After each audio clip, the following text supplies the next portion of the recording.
Hi hello welcome to my channel Anusha vlogs. మేమైతే కార్తీక పౌర్ణమి రోజు పొద్దున నది స్నానాలు చేసిన తర్వాత రావి చెట్టు దగ్గర, అలాగే ఆంజనేయ స్వామి గుడి దగ్గర అయితే ప్రదక్షిణలు చేసి అయితే ఇంటికి అయితే వెళ్తాము. ఇంట్లో దీపారాధన చేసిన తర్వాత మళ్ళీ సాయంకాలము ఇక్కడ ఆంజనేయ స్వామి గుడి దగ్గర అయితే దీపాలు అయితే వెలిగిస్తాము, గుత్తి దీపం వెలిగిస్తాము. ఇంకా అందరూ వచ్చేసి ఇక్కడ స్వామివారి ముందర దీపాలు అయితే వెలిగిస్తారు. ఒక అఖండ దీపం అయితే వెలిగిస్తారు అనమాట. అందరూ ఒత్తులు చేసుకొని వస్తారు కదా, ఆ ఒత్తులన్నీ కలిపేసి అఖండ దీపం అయితే పెట్టి ధ్వజస్తంభం పైన అయితే పెడతారు. ఇంతకు ముందుకు పెడుతుండే, కానీ ఇప్పుడైతే ధ్వజస్తంభం ముందల అయితే పెట్టి ఇంకా ఆకాశానికి అయితే చూపిస్తారన్నమాట.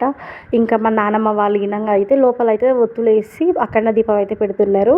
ఇక్కడ నేను మా మరదలు అయితే దీపాలు అయితే వెలిగిస్తున్నాము, ఉసిరికాయ దీపాలు అలాగే పిండి దీపాలు అయినాక ఇంకా దీపాలు వెలిగించిన తర్వాత ఇంకా పూజ అయితే చేసి కొబ్బరికాయ కొట్టేసి ఇంకా అందరం అయితే మొక్కినాము. ఇంకా ఇలా కార్తీక పౌర్ణమి ఏమైతే ఇలా సెలబ్రేట్ చేసుకున్నాము. వీడియో నచ్చితే లైక్ చేయండి. Please subscribe my channel.